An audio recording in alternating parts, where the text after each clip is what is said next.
Our first subtitle today, that good old campaign slogan, Tippecanoe and Tyler too, my personal favorite campaign slogan that we'll see this year.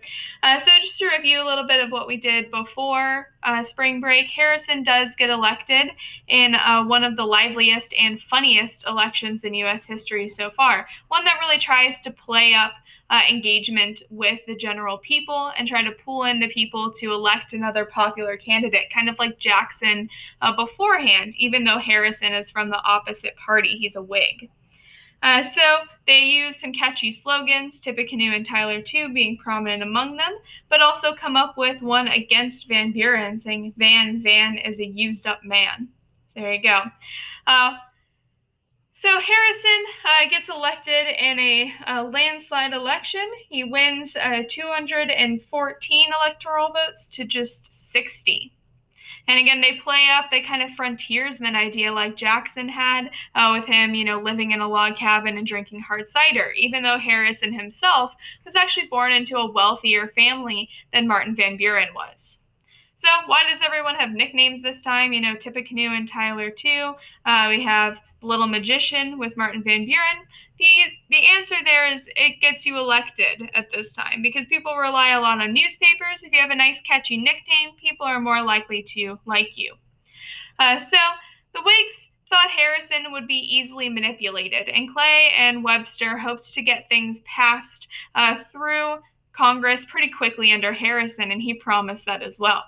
Tyler was also elected as his vice president, and then Harrison starts quickly putting together his cabinet. Although Clay and Webster are kind of the main architects of the cabinet, he actually offers Henry Clay the Secretary of State job, but Henry Clay rejects it to stay in the Senate.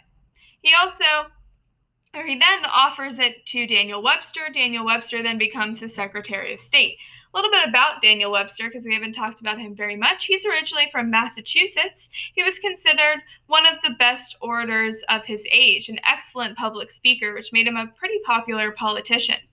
He opposed the War of 1812 early on and opposed Jackson as well over the issue of the National Bank.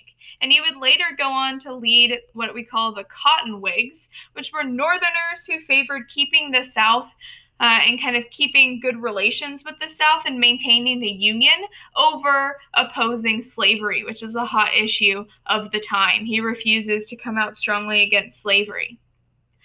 So all of these hopes built up. William Henry Harrison is going to be the next president. Everyone's hopeful about it, but it doesn't last very long. He dies just 1 month into office of pneumonia that he might have gained on his inauguration day when he spoke for 2 hours in the rain, longest inauguration speech, or when he went out to shop for groceries.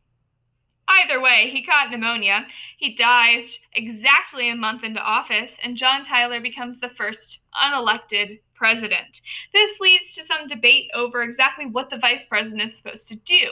The Constitution isn't super clear about this. Tyler's going to end up setting the precedent. Some people think that the vice president just takes over until they can elect a new president. Some people think that he fills out the rest of the president's term.